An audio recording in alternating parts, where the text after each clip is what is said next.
Welcome back. The Deputy Director of Pasture Institute, Kunur, Mr. K.R. Mani, was suspended on the last day of his service by the Ministry of Health and Family Welfare, Government of India. The suspension was on charges of corruption during his tenure as in charge at the Central Research Institute, Kasauli.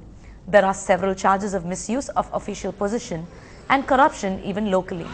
He is known to be close with former Health Minister Anbumani Ramdas. Ministry of Health and Family Welfare இருந்து வந்த ஆணையை doctor KR மணி அவர்களுக்கு அளிக்கப்பட்டது. அந்த உத்தரவில் CRE கசோலியில் அவர் வேலை பார்த்த பொழுது டைரக்டராக வேலை பார்த்த பொழுது ஏற்பட்ட முறைகேடுகளுக்காக சிபிஐ விசாரணையின் அடிப்படையில் அவர் தற்கால பணி நீக்கம் செய்யப்பட்டுள்ளார்.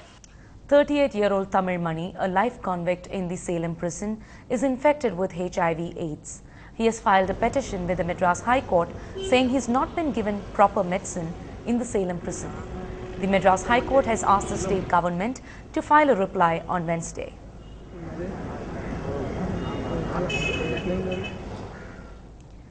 Some of the activists complain AmbuLift services has been denied or delayed by Air India on regular basis at Chennai Airport.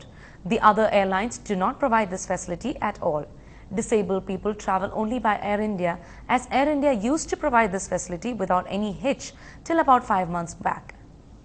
Here we have with us Mrs. Meenakshi Balasubramaniam, Assistant Coordinator of Disabilities Registration Unit, South, a project of Vidyasagar. She recently travelled in Air India flight number AI540.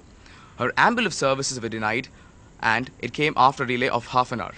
Mrs. Meenakshi, can you please tell us about the problems you faced?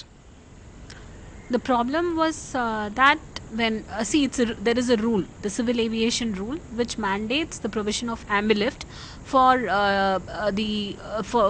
disembarking passengers who are on wheelchair or who have difficulty in mobility.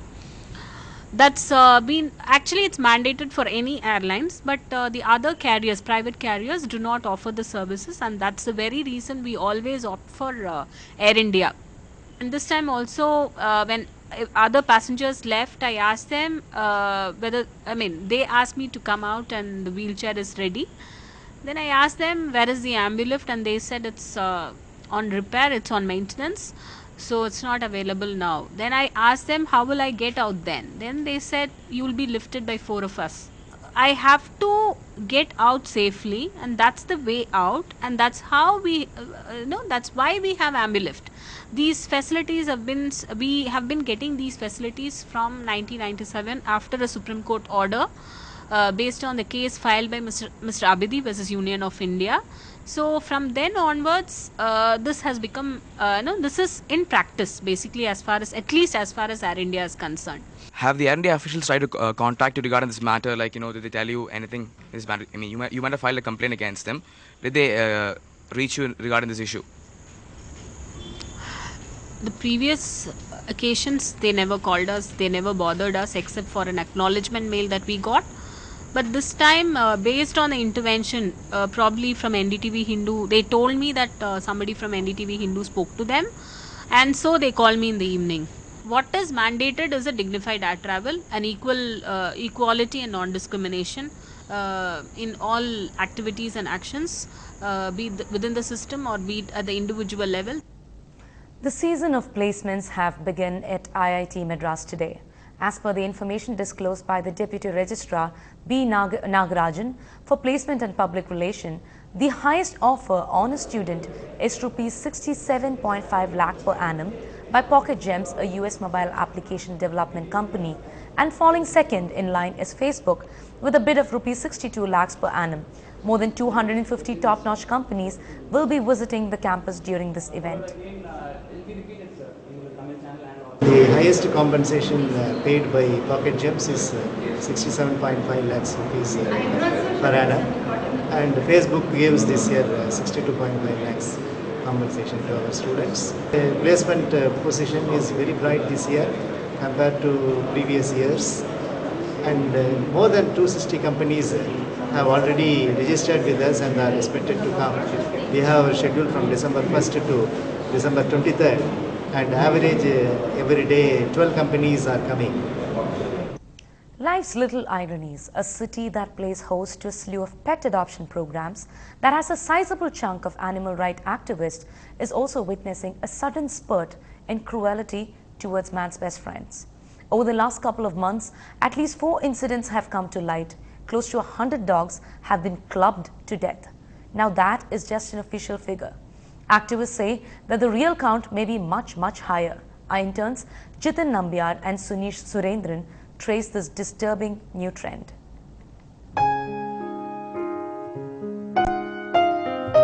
For the last few days, children in this village in Kanchipuram have stopped playing outside. Instead, they've been crying inconsolably, asking their parents, "Where is my Tommy?" or "Where is my tiger?" For local villagers, these lovable animals have been community pets, but others saw them as stray dogs. So in one cruel sweep, eyewitnesses say at least 45 dogs were poisoned and clobbered in Velur hamlet. We went there and I seen that they had only 21 dogs in the tractor, but the villagers had claimed that more than 45 dogs were being killed. So they showed me the place where the dogs were disposed of. So from there we went to the police station, Chayur police station, and we lodged an FIR against the Marg group of companies. And the builder named in the FIR denies the charge and says the cruelty was not at their behest. 1,000 people are working at Mark's Vanbhumi, out of which 500 are, residing in nearby villages. So it is a very normal tendency. Whatever they do in the villages is attributed to the organization per se, which is not correct. We want to take a strong initiative in this front, and we want to talk to Blue Cross on this, and along with Blue Cross, we want to do a joint vaccination cum sterilization program with panchayats. This is the 4th case in the last 2 months. On the 30th October, 7 dogs were shot dead in Sri Perumbudur. Last month, 8 dogs were killed on a college campus. On the 21st November, 15 dogs were killed in the Pural quarters. And now, 24 bodies of dogs have been recovered in Kanchipuram. You shouldn't kill dogs, period. They have a right to be here too. And when people don't want to bring their dogs up here or help us, then, they go back to the old ways of killing dogs, which is wrong. It's against the law. This is a paradox. On the one hand, puppy love, quite literally. On the other, bone-chilling cruelty. That is a reflection of the phrase, a dog's life. Or should we just say, death. In Chennai, with Jitin Nambiar and Sunish Surendran, this is Sanjay Pinto, NDTV Hindu.